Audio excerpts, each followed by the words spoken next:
Olá, eu sou o Juninho, sou editor da revista Socialismo e Liberdade, da Fundação Lauro Campos e Marielle Franco. Estamos aqui para fazer uma entrevista para a revista e também para a nossa coluna Pontos de Vista. Hoje estou recebendo aqui, com muito prazer, nada mais nada menos do que o professor Davidson Faustino. O Davidson, que é graduado em Ciências Sociais, mestre em Ciências da Saúde e doutor em Sociologia e professor do Departamento de Saúde e Sociedade da Faculdade de Saúde Pública da USP. Tem experiência com ensino, pesquisa e extensão nos temas de saúde e racismo, digitalização da saúde, educação das relações étnico-raciais, pensamento antirracista, capitalismo e racismo. É autor dos livros Frantz Fanon, um revolucionário particularmente negro, de 2018, Frantz Fanon e as Encruzilhadas, Teoria Política e Subjetividade, de 2022, e O Colonialismo Digital, por uma crítica hacker fanoniana, de 2023, e também o livro Balanço Afiado, Estética e Política em Jorge Ben, de 2023. É uma alegria poder receber esse amigo, parceiro, com esse currículo gigante. Seja bem-vindo, Davidson. Obrigado, eu que agradeço. Tamo aí, vamos trocar ideia. Cara, hoje, particularmente, a gente quer conversar muito sobre essa obra importante, né, que você fez junto com Walter Lippmann, né, e que traz um debate super atual. E eu queria te perguntando, né, sobre esse cenário que a gente está vendo, né, de robôs inteligentes, de câmeras em casa, né, esses aplicativos e aparelhos que conectam tudo. Eu estava vendo uma reportagem que agora a gente está falando, além de inteligência artificial, em inteligência viva, produção de neurônios, né? Então, as máquinas estão nos dominando? Boa. Essa é uma boa pergunta e ela esconde uma pegadinha, né? Uma pegadinha antiga, assim, se a gente pensar a história do capitalismo, ela tem mais de 200 anos, né? Que é a ideia de que a máquina ganhou vida e agora ela nos ameaça, né? De certa forma, há um risco real, por exemplo, de você construir processos automatizados que em algum momento saiu do controle, né? Vamos pensar, por exemplo, uma inteligência artificial de propósito geral que seja aí dotada de mecanismos de automação tão complexos que a gente não consiga mais calibrar ou direcionar o seu funcionamento e ela saia do controle e represente uma ameaça para a humanidade, por exemplo. É plausível pensar nisso. No entanto, a pergunta, ela corre o risco de esconder as relações sociais que estão por detrás da máquina, né? Então, quando a gente pensa a máquina como algo autoconsciente, tipo os filmes de ficção científica, por exemplo, né? E eu amo os filmes de ficção científica, e eu acho que eu escolhi, assim, entrar nesse debate porque eu sempre fui fascinado por Matrix, sei lá, Exterminador do Futuro e vários outros filmes.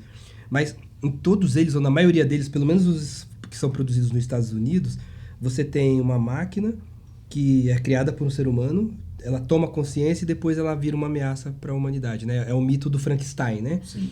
Só que o que está por detrás dessa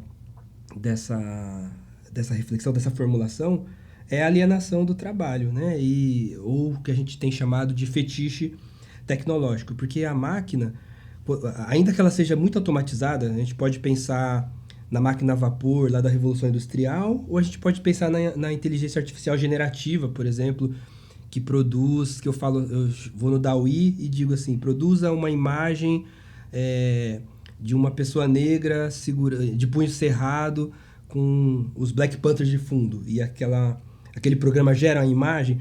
Por mais que aquilo ali seja automático, aquele programa ainda é a reação de uma lógica causal automatizada. Então eu tenho eu tenho algoritmos de processamento de dados, eu tenho uma máquina que consegue produzir aquela imagem, porque ela sistematiza, ela varre grandes bancos de dados, identifica imagens de acordo com os rótulos que eu estou dando para ela, ela mistura e me devolve uma síntese dessa busca, mas ela não está criando como se eu pedisse para um artista fazer uma charge. O artista, ele tem sentimentos, ele tem história, ele tem consciência, mas ele tem, sobretudo, criatividade que vem do nosso caráter humano, incompleto, frágil, mas também subjetivo. Criativo, né? Exato, subjetivo, né?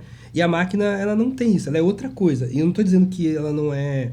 que essa outra coisa seja menos importante. Pelo contrário, né? Hoje, os computadores conseguem produzir cálculos que a mente humana demoraria bilhões de anos para fazer. Então, você tem uma capacidade computacional, mas ela não é autoconsciente e nem sujeito de si. Ela ainda é o reflexo causal de uma programação prévia, ainda que essa programação permita um grande grau de liberdade a ponto dela ser redirecionada a cada prompt que eu dou, né? Então, se eu estou no ChatGPT, se eu estou no DALL-E, se eu estou no... seja lá o programa que for. Então, qual o problema? Ou seja, na verdade é uma grande calculadora. É uma grande calculadora muito mais complexa, né? E ela é muito mais complexa, mas ela é ainda uma calculadora. Então, quando eu apresento o problema como se fosse uma máquina dominando o ser humano, eu perco de vista quem domina a máquina. Porque ainda que a máquina seja automatizada, ela é produzida por alguém, por seres humanos, numa dada relação social capitalista, que é a nossa. Então, vamos pensar, por exemplo, o caso do mercado financeiro. Se eu vou no banco pedir dinheiro emprestado, por exemplo... Hoje, não é mais o gerente que vai olhar a minha cara, olhar no meu histórico ali, numa ficha que ele guarda numa gaveta, e ele vai decidir se ele dá o crédito ou não. Hoje, cada passo que eu dou no mercado é registrado, né? Então, eu passei na farmácia, dei meu CPF, isso vai para um banco de dados. Comprei um cartão para usar ônibus, comprei uma passagem de avião, ou fiz uma prestação da minha televisão, ou do meu carro. Tudo que eu faço no mercado financeiro gera um score, e esse score ele é sistematizado e utilizado por uma máquina para decidir se eu vou ter o crédito ou não quando eu vou no banco, e qual vai ser o tamanho do meu juro, a depender do interesse do banco para comigo. Então, você tem uma automatização de um processo que antes era feito pelo gerente. Então, parece que a máquina está substituindo o ser humano. No entanto, se por acaso essa máquina que automatizou o processo faz um cálculo que não permite o banco lucrar comigo, imediatamente a máquina vai ser reprogramada. Então, será que a máquina é tão autônoma assim? A gente pode... A mesma pergunta para os algoritmos de timeline do Instagram, do Facebook, da Netflix, de qualquer outra coisa. Tem uma lógica lucrativa que não é a lógica de um robô autoconsciente, é a lógica do capital. Perfeito. Então, pensar a máquina como sujeito autônomo, nesse momento da história da humanidade, é desviar o foco da atenção para o verdadeiro sujeito por detrás das escolhas algorítmicas que desenham as máquinas. Não à toa que isso é até de alguma maneira intencional, né? Exato. Então o fetiche ele joga a favor das relações sociais dominantes, ele joga a favor das classes dominantes. Porque parece que o dilema é, nossa, será que eu vou usar ou não vou usar o Instagram? Será que eu saio ou não saio das redes? Eu posso sair das redes, mas eu não posso deixar de dar meu CPF na farmácia se eu sou aposentado e ganhar, às vezes, 70% de desconto num remédio. Então, é necessário entender como funciona. Assim como o Marx estudou a Overlock, a Singer, para entender a Revolução Industrial, talvez a grande tarefa hoje, nossa, seja estudar a inteligência artificial, seja estudar semicondutores, seja estudar engenharia genômica e como que ela está sendo empregada no desenho tecnológico, porque de fato elas estão alterando as relações sociais e alterando a arena da luta de classes, as formas de opressão, de exploração, né? Mas ainda não é uma luta ser humano contra máquina, ainda é a velha luta ser humano contra ser humano, que tem na máquina e na automação uma mediação poderosíssima que tem ampliado a exploração para níveis jamais vistos na história da humanidade e do capitalismo. Isso você acabou dando a deixa para um tema que é a questão da acumulação de dados, né? Primitiva de dados. Mas antes da gente entrar nesse debate, eu acho que ainda falando dessa relação homem-máquina, como a gente tem um mundo na nossa mão hoje, a partir do celular, e numa velocidade inimaginável ao olho nu, às vezes dá a impressão de que os softwares, os aplicativos, eles não têm uma base material, né? Então, acho que é importante você falar um pouquinho disso, né? Porque para todo esse material que a gente deixa nas nuvens, tem uma base material, tem supercomputadores, tem um grande uso de matérias-primas, né? Água para resfriamento, etc. Fala um pouquinho, né, dessa relação software-hardware, né? Digamos assim, né? O debate sobre as tecnologias digitais, ele é muitas vezes atravessado de ideologia capitalista, né? Nesse sentido, né? E uma das ideologias é tratar as tecnologias digitais como se elas fossem imateriais, como se elas fossem imaginadas ou como se elas não tivessem implicações concretas no mundo físico, material, né? E isso não é verdade, né? Então, em primeiro lugar, né? Você não tem um celular sem, por exemplo, lítio, que sai da Bolívia ou da Amazônia, sem coltão, de onde extrai colombita tantalita, que você usa desde o touchscreen até também no processamento de bateria. Você não tem celular sem o ouro, que sai ilegal das terras Yanomamis, vai lá para a Itália e depois volta legalmente nas fábricas da Apple, da Samsung e seja lá o que for. Então, não há software sem hardware. Esse é o primeiro ponto que a gente não pode perder de vista, porque é em torno do hardware que hoje os grandes embates capitalistas se dão. Hoje, talvez, o maior embate capitalista não está nas blusinhas da Shopee que as pessoas compram que estava sendo taxado. O maior embate capitalista hoje tem a ver com os semicondutores, que permitem produzir aparatos tecnológicos, dispositivos, do carro ao telefone, ao computador, né? Hoje, por exemplo, as fábricas mais potentes de chip, de processadores, elas estão em Taiwan, por exemplo, e Taiwan está ali perto da China, tem todo um debate geopolítico sobre a relação da China com Taiwan, mas tem capital belga e estadunidense, e o que os Estados Unidos faz desde antes do Trump, né?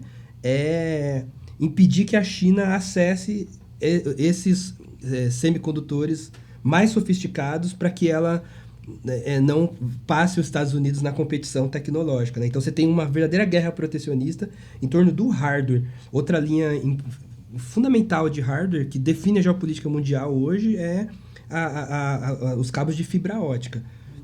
Que também, se a gente pegar o mapa, né, dos cabos de fibra ótica, eles lembram muito os mapas do telégrafo do século XIX, da época que a Inglaterra dominava o mundo a partir do telégrafo e depois da estrada de ferro, né? Hoje são as fibra ótica, né? E você tem corridas também no campo espacial, né? Se pensar em SpaceX, não é só uma questão de mandar milionário para o espaço, é sobretudo desenvolver tecnologia de comunicação via satélite, né? Então, não há software sem hardware. Mas o próprio software, ele também é um dado material. Porque o que é um software? O software é uma certa programação, e um programa só é possível porque você tem processadores que eles computam informação, computam frações de eletricidade, né? Então, apagado é 0, aceso ou ligado é 1, em função de 001, 01, 001, 0101, que você vai criando combinações e formando caracteres, A, B, C, D, E. Você cria combinações de desenhos, de frequências de áudio, frequências de luz, tudo é código 01, 0 e 1, né? Isso vai mudar com a computação quântica, mas a princípio é isso. Se o próprio software ele vem a partir de uma certa combinação algorítmica de códigos, o código só é possível mediante uma certa organização de energia num certo espaço. Então, por exemplo, né, vamos pensar em quem está assistindo pelo YouTube essa entrevista, ou seja lá por onde a pessoa vai assistir. Essa entrevista só chega no dispositivo da pessoa, que pode ser um celular, um computador, porque você tem eletricidade que permite a gente gravar isso aqui, isso ser captado, ser processado, mas também a imagem e o áudio ser codificado e enviado, seja por fibra ótica, seja por sinal do que for, até um satélite, para depois chegar no dispositivo da pessoa e isso ser decodificado e aparecer no dispositivo como imagem, né? Então, mesmo o software, ele só funciona mediante um certo processamento de energia. E a energia não pode romper as leis da física, sobre o risco dela deixar de atuar como tal, né? A gente poderia... Ou seja, ela é finita, né? Ela é finita, né? Então, você tem...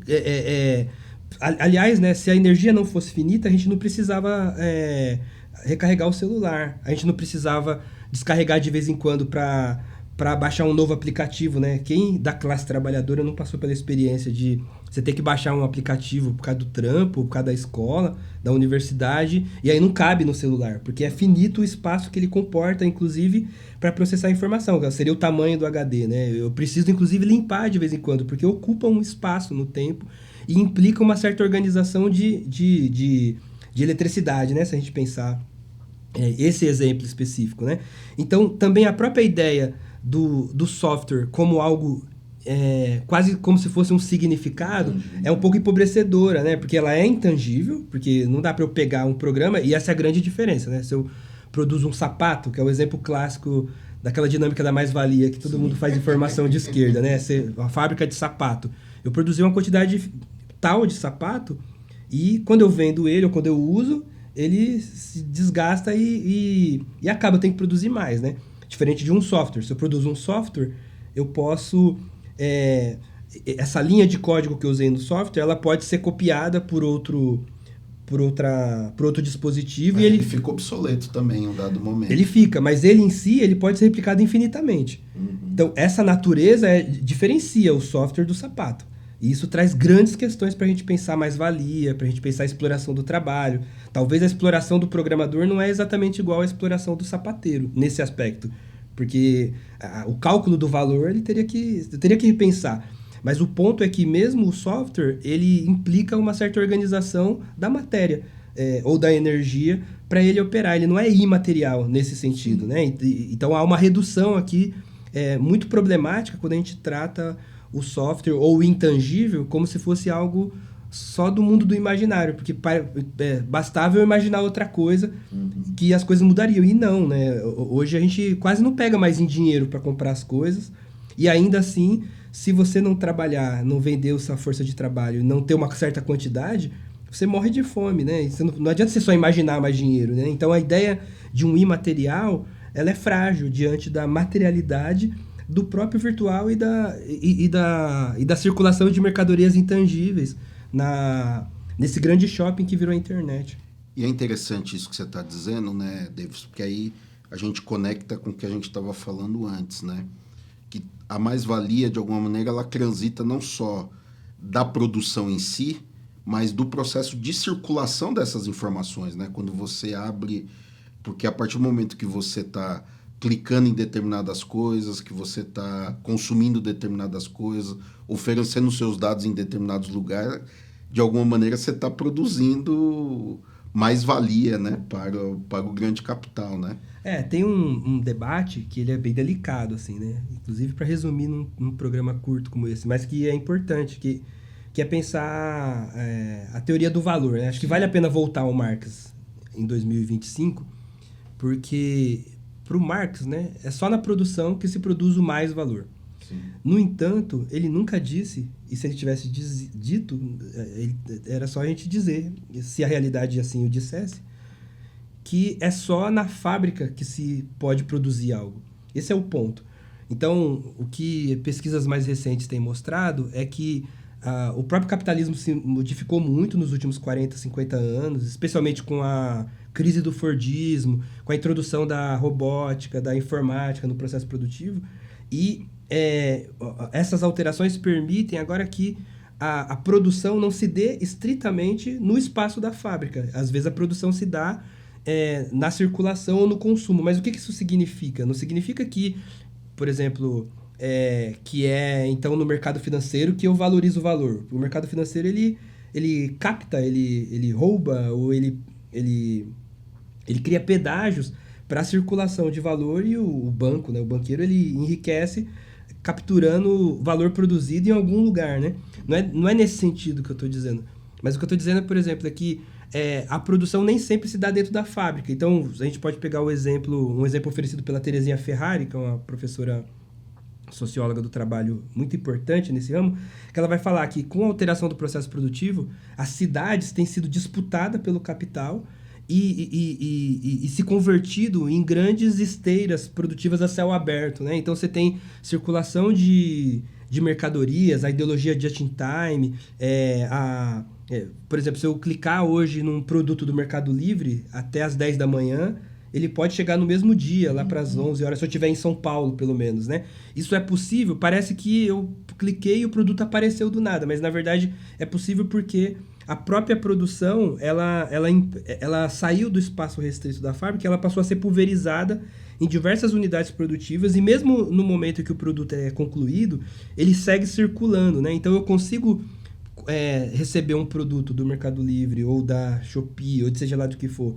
em pouco tempo, porque ele está por aqui em circulação. Para a Terezinha Ferrari, essa realidade ela indica uma alteração relativa na forma de organização do mercado, da forma que tinha antes, de produção, circulação e consumo.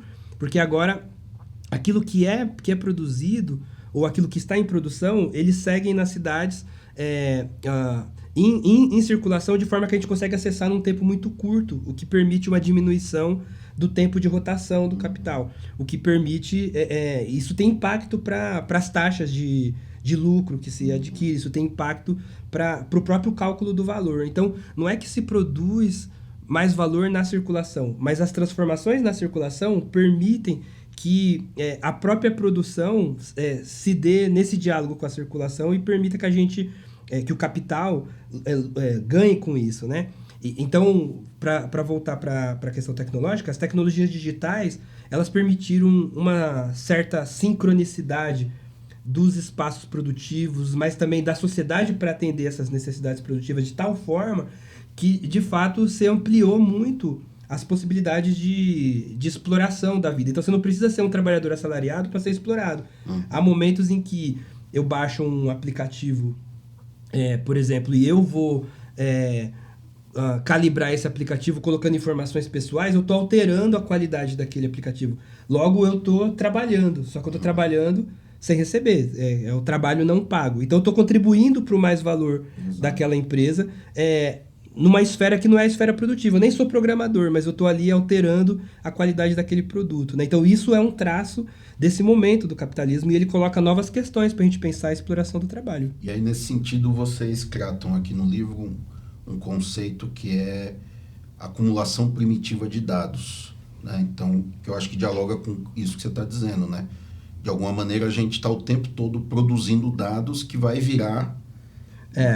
né? Tem um processo aí isso gera valor, né? Isso, esse é um ponto bem importante para entender. Fala um pouquinho, então, o que é esse conceito de acúmulo primitivo de dados? Legal. Esse termo, acumulação primitiva de dados, é uma referência, né, à proposta do Marx lá no Capital, quando ele fala da acumulação primitiva de capitais, né? Sim.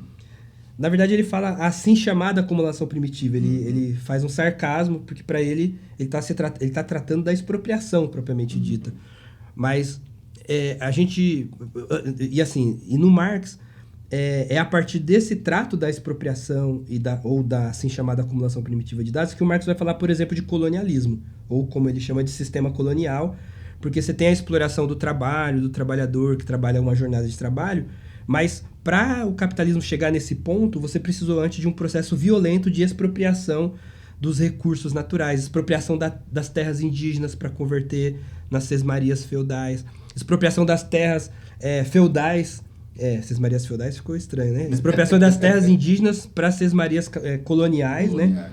Assim como você tem expropriação das terras feudais para uma produção de uma massa de trabalhador assalariado que agora não tem mais como sobreviver e que vai ser força de trabalho nas indústrias, né? Então, a expropriação, ou a assim chamada acumulação primitiva, é um processo violentíssimo de conversão dos meios de vida em capital. Isso é a assim chamada acumulação primitiva. O que a gente observa nesse momento da história do capitalismo, da tecnologia? É que o capitalismo nunca parou de expropriar formas de vida ou meios de subsistência em capital, mas com a tecnologia digital surge um novo insumo que antes não era capital e passa a ser. Ou se era capital, era numa forma muito ínfima, que são os dados. Porque tudo na internet produz dados, né? Então, se eu entro num site para entrar no site pornô, por exemplo, isso deixa um rastro e esse rastro tá lá para quem souber localizar, né? Tudo que eu faço, se eu faço uma ligação para eu chegar até aqui para essa entrevista, eu usei o Waze, então eu me utilizei de dados já existentes, né? O Waze, por exemplo, você pega dados de todos os motoristas que estão conectados e você faz uma estimativa pela velocidade média de quanto tempo eu vou chegar. Então, a gente está produzindo dado o tempo inteiro e, ao mesmo tempo, tudo que a gente faz deixa rastros, né? A grande novidade tecnológica da década passada foi a capacidade de capturar esses dados, sistematizá-los e construir perfis de pessoas para direcionar propaganda, né? A Google foi a grande produtora dessa inovação. Ela começou, quando você entra na Google, né? Então eu vou no site pornô, depois eu entro no site, sei lá, num site de jogos, por exemplo. A Google já me coloca no perfil, sei lá, incel. Ou então eu entrei no site pornô e depois eu fui para um site da igreja. Aí ela, esse aqui é conservador, patriota. Ou então eu entrei no site pornô e depois fui para um perfil de não monogamia. Esse aqui é esquerdo, não sei o que lá. Então ela vai criando perfis que permitem depois sistematizar e revender esses perfis como pacotes de atenção para quem precisar anunciar. Então, se você tem um livro sei lá, um livro conservador, você não vai perder tempo mostrando o livro para o cara que é de esquerda, por exemplo. Então, a Google sabe tudo que a gente faz e uma pessoa hoje de 30 anos, ela tem pelo menos 15 anos de vida dela registrada na internet. Isso permite a Google criar um perfil muito sofisticado, com cardápios mesmo, para revender esses dados para direcionamento de propaganda, né? E isso explica a riqueza da Google. Ela não está só... Depois ela vira um monopólio, né? Hoje, quando a Google surgiu... E a Meta também, né? Também. Mas a Google é um caso emblemático porque havia vários motores de busca disponíveis na internet. Mas ela foi se tornando único. Hoje a gente pensa em buscar um site... É até adjetivo, né? Vou dar um Google. Vou dar um Google, né? Exato, né? Então, mas esse monopólio, ele permitiu a Google sistematizar o dado de bilhões de pessoas e criar perfis que são revendidos, né?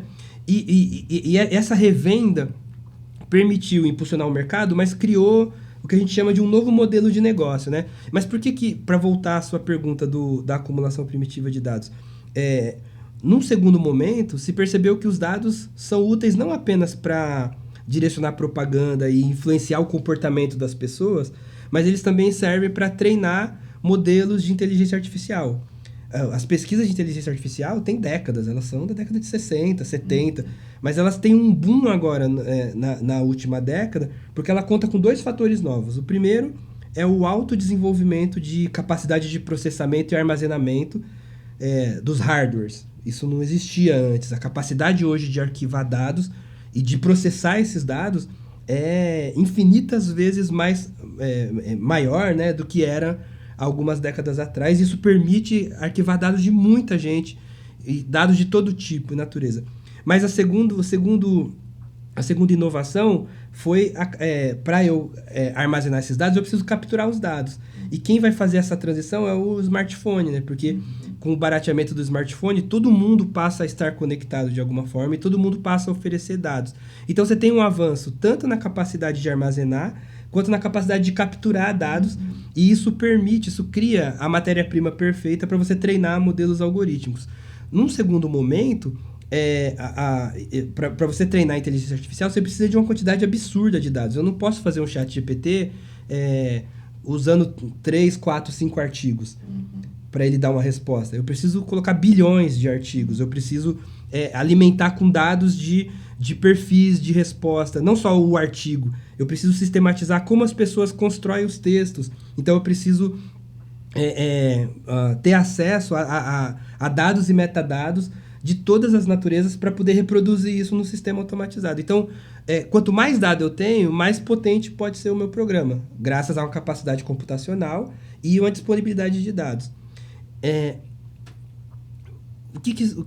Qual é a grande novidade, né? É que se o dado ele é fundamental para essa tecnologia que agora passa a ser a tecnologia mais superfaturada, mais especulada, cobiçada, então se o dado é o grande insumo, o dado vira um novo ativo econômico, que é uma matéria questionável que saiu na revista Times em 2011, dizendo que o dado é o novo petróleo. Porque agora o dado passa a ser uma matéria fundamental, sem o qual eu não consigo fazer nenhum chat GPT, DeepSeek, DALL-E, qualquer uma que você queira. Você não consegue sem dados. Então, agora eu mudo. Se antes eu precisava de grandes HDs para arquivar dados das pessoas que consumiam o meu produto, então o dado era meio que quase que uma caixinha de uma fossa que você cria ali de gordura numa casa para guardar coisas que você está trabalhando ou que você não precisa mais. Agora o dado passa a ser o arquivo central. O dado vai para a cozinha agora. Sem o dado não tem a comida, não tem o produto. Então há uma busca desesperada por dados. Se o Google conseguiu, ao sistematizar e perfilar os dados, direcionar o comportamento das pessoas para fazer elas comprar coisas que às vezes elas não queriam. Então esse modelo vira o grande modelo de negócio de todas as plataformas. Todas elas passam a ser redesenhadas em função dessa captura de dados. É por isso que a gente fala numa acumulação primitiva. Porque se o dado agora é o novo insumo, vale tudo para ter dado. Vale redesenhar todo o template, toda a interface das redes para as pessoas ficarem cada vez mais tempo, ainda que se saiba que isso produz adoecimento psíquico, que isso está associado a burnout e a várias outras questões. Não importa, eu preciso cada vez mais de dados das pessoas. E isso serve para qualquer rede social que a gente queira, de qualquer país que a gente queira. Quanto mais dados eu tenho, maior é o meu controle. Então, em torno disso, grandes problemas passam a se dar, porque a busca por dados começa a redesenhar não só a interface de funcionamento das redes. Elas começam a influenciar a forma que as pessoas se relacionam.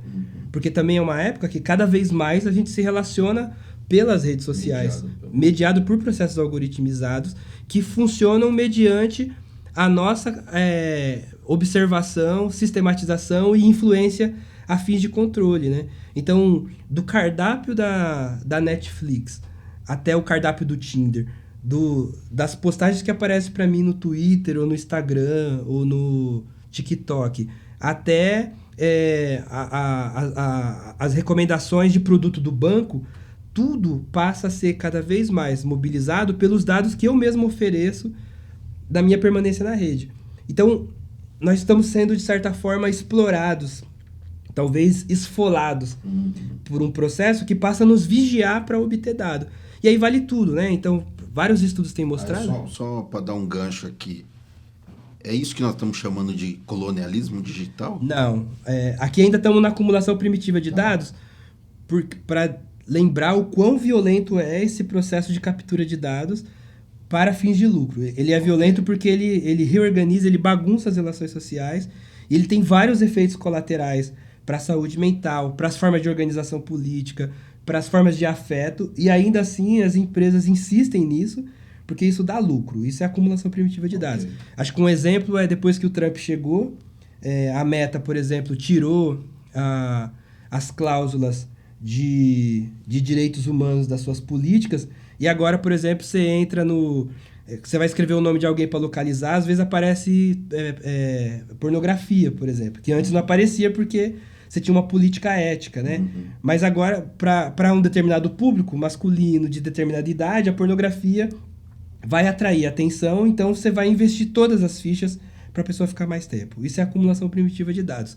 O colonialismo digital é outra coisa. O colonialismo digital é um conceito criado pelo Michael Kwet, que é um sociólogo sul-africano, para tentar explicar a alta concentração do poder das Big Techs no Vale do Silício.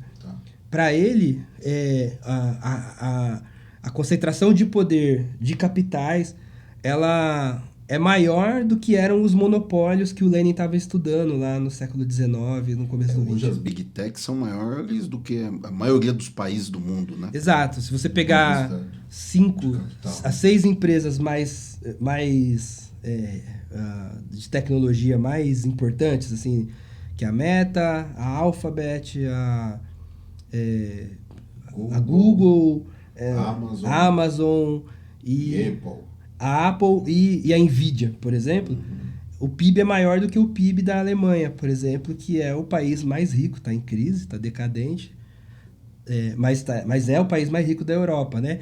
Então, o poder que elas têm não é só um poder econômico, é um poder geopolítico que permite influenciar na organização dos países periféricos para finalidade de exploração, né? O exemplo que ele dá é o exemplo dos cabos de fibra ótica, né? Que reproduz o mapa do telégrafo. Mas a gente pode pensar, por exemplo, primeiro na concentração de poder e de soluções, né? Porque o benefício desse processo ele não é igualmente distribuído.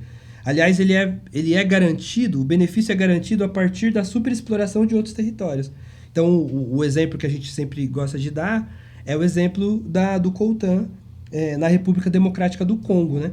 Porque, ao mesmo tempo que você tem, por exemplo, a possibilidade da inteligência artificial fazer poesia e substituir o trabalho humano, ao mesmo tempo, você ainda tem trabalho semi-escravo na República Democrática do Congo para obter matéria-prima para essas tecnologias. Essa combinação entre high-tech e low-life, entre o que há de mais sofisticado com o que há de mais atrasado em termos de exploração do trabalho, é o que a gente está chamando de colonialismo digital, porque ela distribui desigualmente a exploração e a violência. A ditadura no Chile, M23 na República Democrática do Congo, garimpo ilegal nas terras Yanomamis para conseguir ouro, enquanto você tem táxis e Uber autônomo nos países centrais capitalistas, né? Essa combinação, ela implica, em termos marxistas bem antigos, uma troca desigual de produtos, né? Porque os países do terceiro mundo viram meros compradores, consumidores de alta tecnologia, enquanto exportam ferro, ouro, colombita, tantalita, para poder sustentar esse processo. Então, de certa forma, o velho imperialismo, ele se atualiza. Mundial do trabalho, né? Exato. Então, é disso que se trata o colonialismo digital. E ele tem implicações concretas. Pega a pandemia. Durante a pandemia, todo o sistema de ensino brasileiro só se sustentou porque a gente utilizou tecnologia da Google e da Microsoft para funcionar. Ou o Meet, ou o Teams, por exemplo. Só que isso das universidades até o ensino básico. Só que hoje, num país como o Brasil, o ápice do ápice da pesquisa está nas universidades públicas. Sim. E o ápice do ápice das pesquisas está na mão da Google, uma vez que todos os nossos arquivos hoje funcionam via Google Drive. Então, para a gente poder organizar aqui para quem está nos acompanhando, né? A gente começa do quanto que a tecnologia nos afeta na nossa forma de organização enquanto sociedade. A gente vê o quanto que isso que parece apenas imaterial tem uma base material profunda e de acumulação. O quanto isso na geopolítica, né, que forma esse colonialismo, remodela esse colonialismo mundial. E agora você está entrando numa outra chave que é essa relação com os Estados-nação. Exato. Que aí entra um debate sobre a soberania, né? Exato. Então, queria que você desenvolvesse um pouco mais sobre isso. Qual que é a importância, né? Já que o dado, né, é o principal ativo, é o petróleo contemporâneo, e ele interfere no nosso cotidiano enquanto pessoa física, o quanto que essa produção de dados que um Estado-nação pode produzir e está atrelado a essas grandes empresas, coloca em risco a soberania desses próprios Estados-nação. Acho que a sua pergunta já responde, assim, né? Isso que a gente está chamando de colonialismo digital é uma ameaça real à soberania nacional do globo terrestre, né? Dos países da Europa até a América Latina, da África à Ásia. Alguns países perceberam isso. A China percebeu isso, o Japão percebeu isso, a Rússia percebeu isso. Alguns países têm buscado alternativas ao Vale do Silício, mas ela implica grandes investimentos estatais em desenvolvimento tecnológico. Porque, de fato, se um país tem conhecimento de todos os dados de educação, de saúde, de previdência de um outro país, então esse país está nas mãos, né, do dono da tecnologia, né? Então, o problema da acumulação primitiva de dados, e por isso que a gente tenta tratar isso em termos coloniais, é porque ela dá um poder de barganha, além de uma capacidade de acesso a informações sigilosas e preciosas, inimaginável para quem detém a tecnologia. Não é à toa que os Estados Unidos recusam usar a tecnologia chinesa até onde é possível, porque quem domina a tecnologia tem acesso a elas e pode usá-las a seu favor, né? Então a tecnologia ela entra como um elemento geopolítico imprescindível nesse momento. E os países que não conseguem ou não tentam desenvolver tecnologia própria, eles ficam nas mãos de quem tem essa tecnologia para oferecer. E esse é o problema do colonialismo digital. É que você tem, por um lado, uma divisão internacional do trabalho, uma desigualdade que se reflete, né, no desenvolvimento tecnológico desigual, e, por outro lado, essa desigualdade é explorada como nicho de mercado, porque o país que concentra as tecnologias, vamos pensar os Estados Unidos, ele oferece o Google Drive, ele oferece um conjunto de tecnologias que permitem processar dados em cima delas, treinar ferramentas. Aí eu falei da NVIDIA, falei da Google, mas a gente pode falar da Intel, a gente pode falar da Siemens, do conjunto de empresas que têm sido contratadas por governos brasileiros, do federal ao municipal, das câmeras de reconhecimento facial aos servidores que rodam os dados da saúde, do DataSUS, por exemplo. Todos os programas são estadunidenses. Então, isso oferece para os Estados Unidos uma vantagem e uma capacidade de minerar esses dados para os fins dos mais diversos, desde treinar programa de inteligência artificial até utilizar esse dado geopoliticamente contra o país, ou mesmo o exemplo inicial, direcionar propaganda ou revender esses dados para empresas no universo da propaganda, né, naquilo que a gente chama de economia da atenção. Então, nos preocupa, quando a gente fala de câmera de reconhecimento facial, não só a dimensão vigilantista que tem por detrás dessa saída para a segurança pública, eugenista, mas nos preocupa também quem gera esses dados. Em geral, são empresas estadunidenses ou israelenses, sem nenhum debate mais profundo sobre responsabilidade e proteção de dados dos usuários.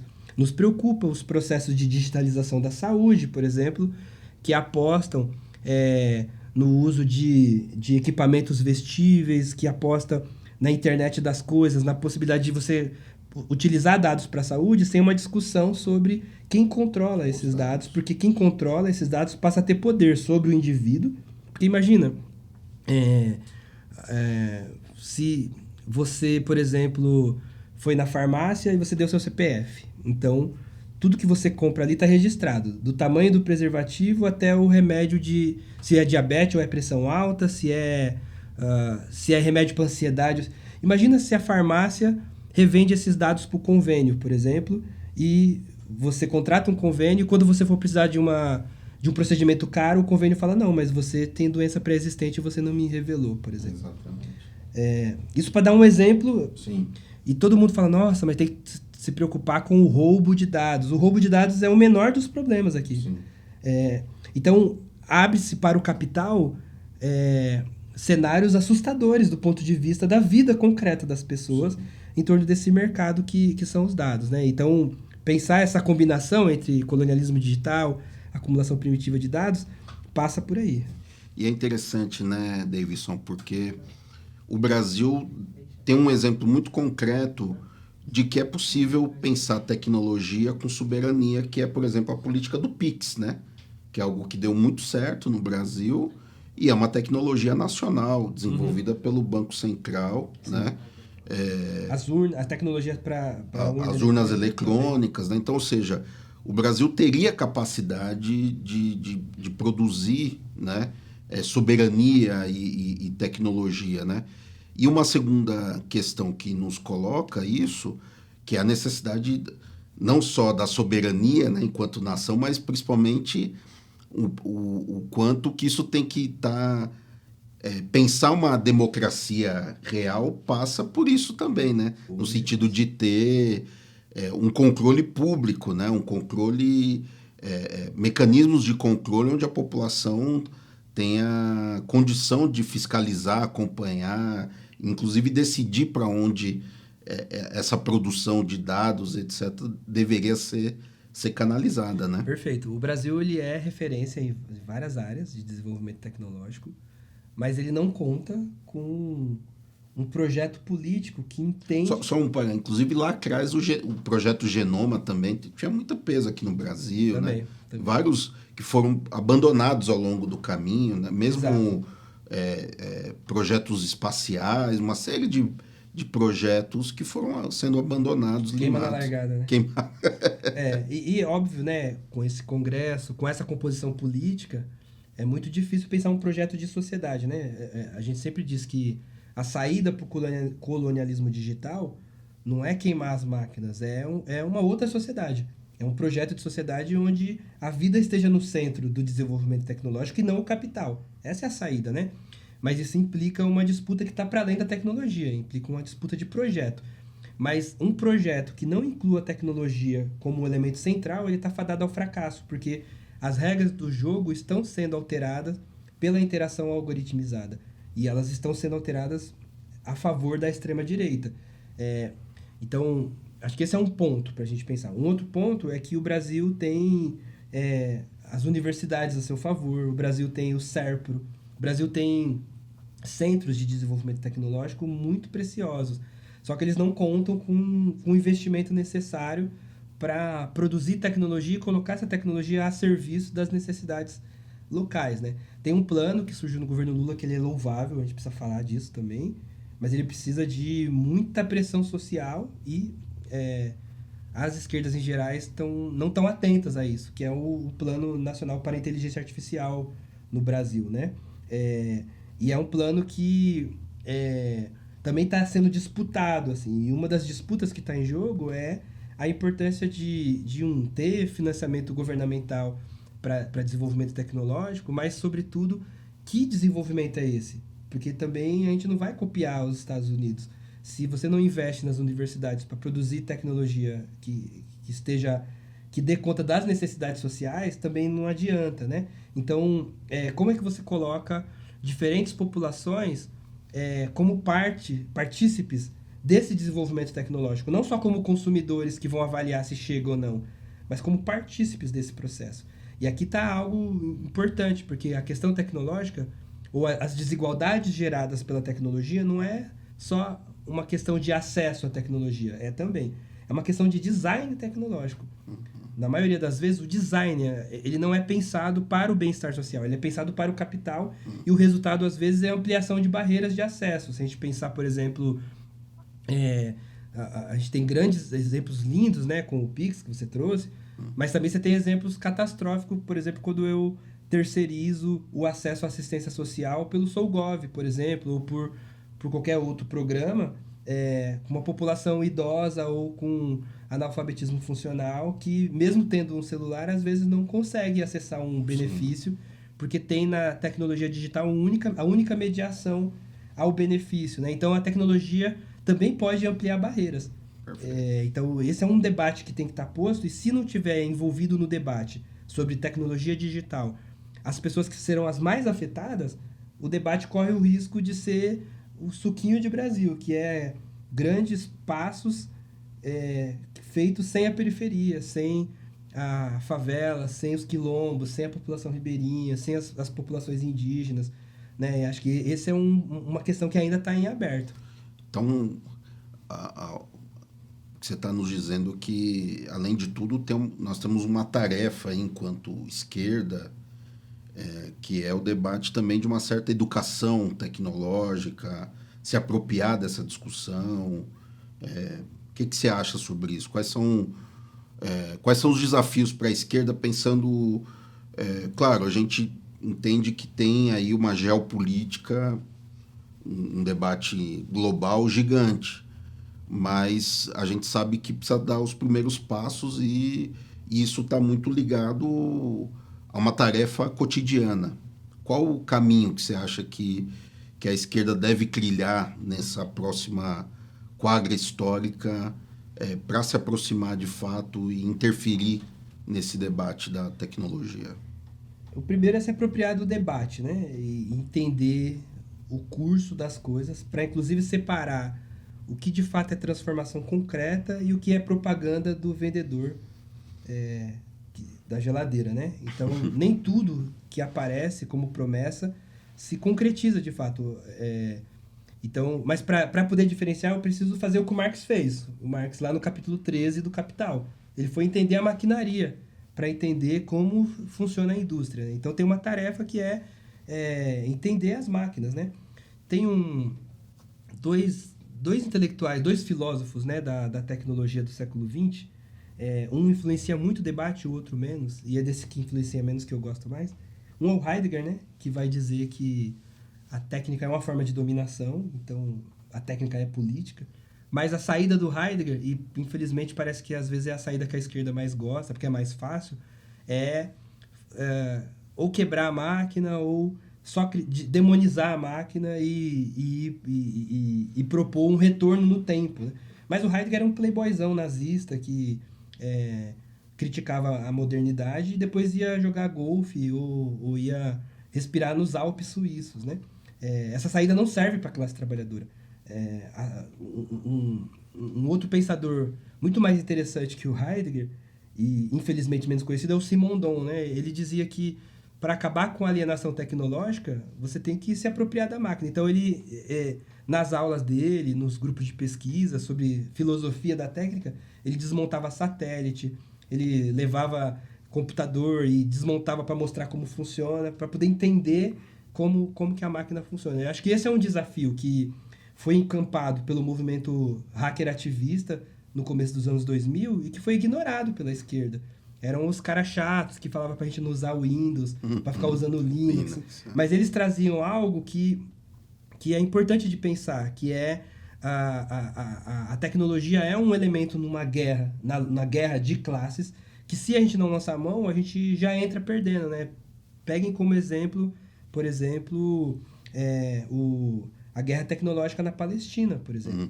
Tô falando Palestina, mas pega Síria, pega Líbano e especialmente na Palestina, porque há um momento que Israel vai utilizar uma tecnologia de vigilância da dinâmica dos militantes nas redes sociais para criar uma geolocalização de onde os militantes moram para decidir qual prédio era bombardeado.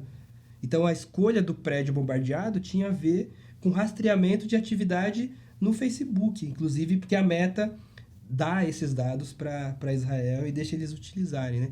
Então, ao saber disso, o que o Hezbollah faz?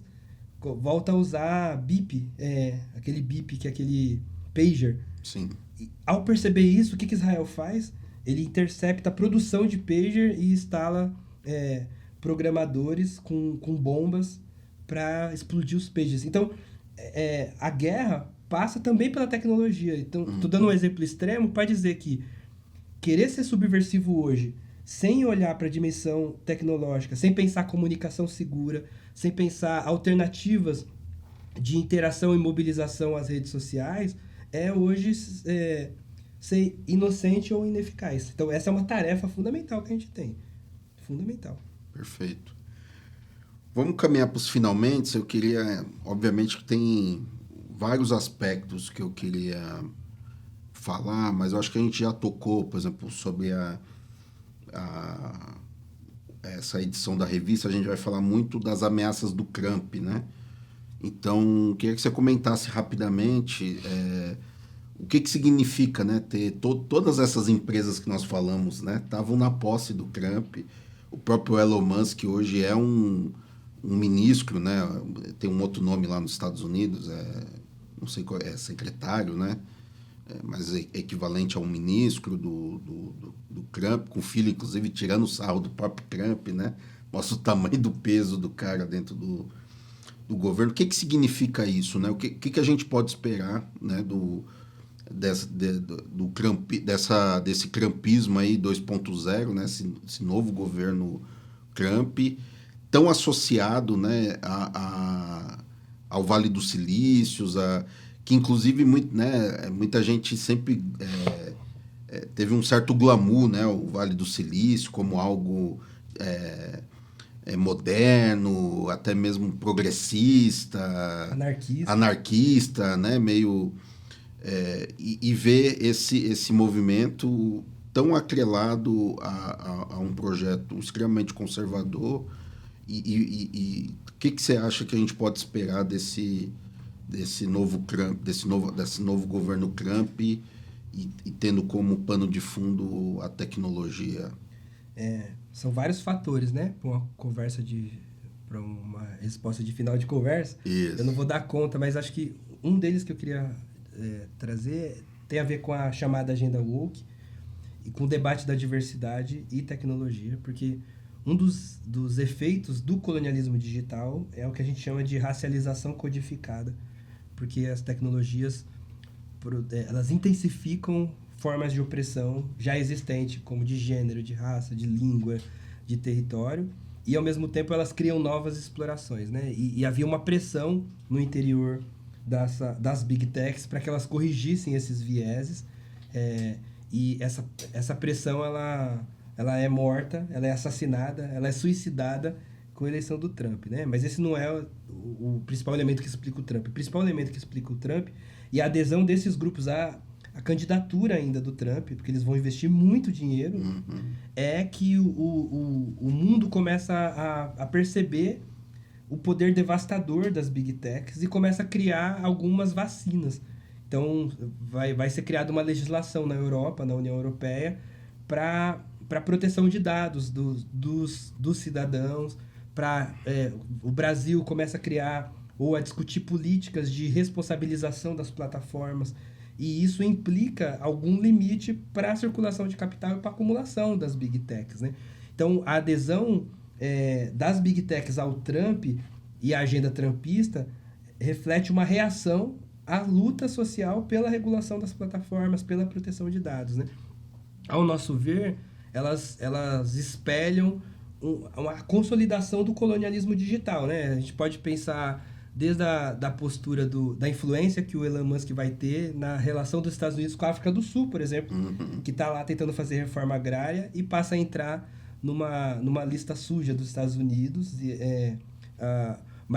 Mas principalmente o grande ponto é o quanto que agora você tem uma coabitação entre empresa e Estado que coloca o monopolismo num outro patamar, né? E de forma que, por um lado, o poder bélico dos Estados Unidos é colocado a serviço da pressão dos Estados nacionais para não ter regulação, e, por outro lado, o próprio financiamento do Estado passa a dinamizar amplos investimentos em tecnologia digital, seja aeroespacial, seja em inteligência artificial, né? Então, você tem um tipo, que aí não teria tempo para explorar, mas um tipo de recuo numa agenda que a gente conhecia como neoliberal, porque agora volta a se falar em protecionismo, né? Por exemplo, a guerra que o Estado Nacional estadunidense faz com o TikTok, por exemplo, culpando o TikTok de fazer aquilo que o Facebook faz. Exatamente. Culpando o TikTok de fazer aquilo que o X faz, né? Que o Twitter faz. Então, tem uma pressão. Ou você... Interessante, né? Porque no mesmo período que os Estados Unidos queria proibir o TikTok nos Estados Unidos, o Elon Musk não queria instalar um escritório aqui no Brasil. A mesma crítica. Criava até assim, um paradoxo vergonhoso, né? Para a direita. Porque aquilo que a direita reclamava que o Brasil fazia com o TikTok, e os Estados Unidos fazia com o X. Aquilo que o Brasil fazia com o X, os Estados Unidos fazia com o TikTok, mas com uma diferença, né? O X estava violando direitos. Sim. O TikTok estava ameaçando a competição no mercado. Exatamente. Essa diferença tem que ser colocada, senão Exatamente. A gente cria uma falsa correlação. Mas então, a eleição do Trump reflete esse momento. Não, e é mais profundo que isso, porque, na verdade, o que os Estados Unidos estavam exigindo é que uma transferência de tecnologia, basicamente. De tecnologia, Ou né? seja, tinha que ter um capital estadunidense dentro da empresa. Né? E majoritária, inclusive. Exato, majoritária, né? Aqui no Brasil era apenas ter uma representação que pudesse ser judicializada em caso de desvio, de conduta ou qualquer coisa. Por isso que né? é de outra natureza, né? Mas o que a gente tem é a guerra capitalista entrando numa fase diferente do que a gente viu antes, né? Essa defesa do livre mercado, como inclusive uma utilização das agências multilaterais como juízes de regras igualitárias, relativamente igualitárias, que favoreciam o mais forte, né? A ALCA, por exemplo, era essa tentativa, né? A ideia dos mercados comuns. Agora a gente tem um caminho que volta algumas casas na direção do protecionismo, com forte poder estatal, no estado mais armado do mundo, no investimento, porque boa parte da riqueza do Elon Musk vem de investimento estatal nas empresas dele, né? Então você tem grande investimento estatal e ao mesmo tempo o uso da máquina pública, das políticas cambiais e do próprio exército para constranger competidores à altura, né? Então, proibir a China de comprar o chip mais rápido do mundo, e menor, que é 3 nanômetros, é uma forma ela vai totalmente na contramão do livre mercado. Então você tem um protecionismo que ele ganha um novo patamar na medida em que o próprio agente econômico passa a ser o Estado, né? Então essa coabitação ela é assustadora. Sim. Ela vai demandar muita análise ainda da gente, né? E por outro lado a gente tem a China, mas aí acabou o tempo da entrevista. Eu acho que a gente pode... eu acho que é importante falar da China, porque... mais alguns minutinhos, pelo menos para a gente introduzir essa discussão, porque foi muito interessante isso, né? No meio dessa... enquanto o grande capital estadunidense estava captando recursos no mercado financeiro, dizendo, olha, para a gente conseguir desenvolver a inteligência artificial, nós precisamos de mais dinheiro, de mais recursos, etc. E, ao mesmo tempo, o Trump fazendo uma guerra comercial com a China, o governo chinês vai lá e apresenta o DeepSeek numa condição material, né? Inferior, mas com uma entrega superior ao que as grandes Big Techs estadunidenses apresentavam, né? Então, eu acho que é importante, pelo menos, a gente trazer um pouquinho a China para essa conversa, mesmo que de uma forma sintética, porque, obviamente, não dá para a gente aprofundar totalmente no que é a China hoje. Mas nem uma hora daria. Nem uma hora daria, com certeza. Mas eu acho que é importante os sinais que a China tem dado nessa configuração geopolítica contemporânea, né? A China é um enigma. Eu acho que quem acha que entende está olhando a superfície. Eu acho que tem muitas camadas na China. Mas a mais visível é que a China está ultrapassando os Estados Unidos em tecnologia digital. Uhum. E não só. Em um conjunto de outras mercadorias que, do ponto de vista comercial, ameaça diretamente o império estadunidense, que é o império mais armado do mundo, né? Então você tem aí... Dias piores virão, porque... haverá uma resposta. Já está havendo. Acho que o Trump é essa resposta, né? Mas, para além disso, esse desenvolvimento tecnológico chinês, ele se dá por diversos fatores, que eu não teria tempo aqui de aprofundar, e nem eu também domino todo o processo, mas acho que um deles é que a gente tem, depois da Segunda Guerra, um processo de desindustrialização dos países centrais e transferência da produção, inclusive tecnológica, para a Ásia, porque você tinha uma mão de obra menos propensa à greve, mais mal paga, seja no Japão ou na própria China, né? A ideia dos tigres asiáticos. Só que o contexto chinês da Revolução Chinesa e o desenvolvimento da China, o tipo de mercado que se organizou ali, favoreceu para que a China recebesse grandes investimentos de capital, que a gente chama de exportação de capitais, né? Então, a Apple está na China, a Samsung está na China, quase todas as grandes empresas de tecnologia. A Tesla, né? A Tesla está na China. E a Tesla não é só a Tesla, ela é uma cadeia de mais umas 200 empresas que também tem uma cadeia de outras empresas que está na China. E por que está na China? Inclusive, a Tesla permitiu nascer o BioD, né? Exato, que está aqui agora no Brasil com denúncia de trabalho escravo, vamos lembrar, né? Mas com o seu carro elétrico, com o seu carro híbrido, né? E por que híbrido e não elétrico? Porque tem que pagar o pedágio para a cana-de-açúcar brasileira. Tem muito debate que a gente poderia fazer, né?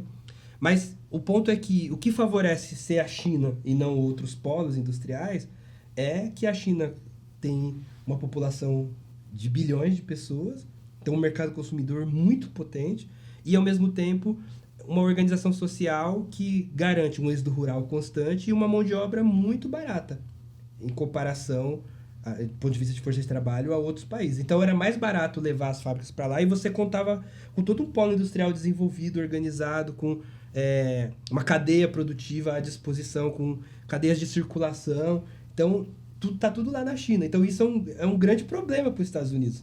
O Trump quer mudar isso, mas ele não consegue. Teve um projeto para trazer a Apple de volta para os Estados Unidos. A Apple falou, não compensa, eu teria que trazer umas 40 fábricas também junto, e não compensa trazer. Então, isso é um trunfo chinês nessa competição que é inigualável. Só que, ao mesmo tempo, a China não está mais só sendo esse território que recebe empresas estrangeiras. Ela mesmo desenvolveu tecnologia e, mesmo com bloqueio, com protecionismo, tem superado os Estados Unidos. Isso é assustador para os Estados Unidos. E, por outro lado, na correlação de força internacional, cria outros polos de poder alternativo ao Vale do Silício. Então, hoje tem um debate, por exemplo, sobre a nova rota da seda e o quanto que ela abre para o terceiro mundo outras políticas de transferência de capital, que continua sendo exportação de capital, mas não necessariamente pela via bélica, pelo financiamento de guerras, mas por uma diplomacia que garante melhores políticas de transferência de tecnologia.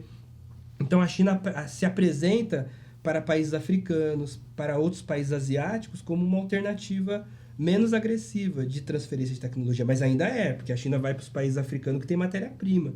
Para ter acesso a essa matéria-prima, comprar barato, levar para a China, manufaturar e vender caro na África. Então você tem troca desigual também. Uhum. Mas não é no mesmo termo estadunidense. Então isso altera toda a correlação de força. De certa forma, talvez a Rússia não estaria onde está hoje se não fosse a China.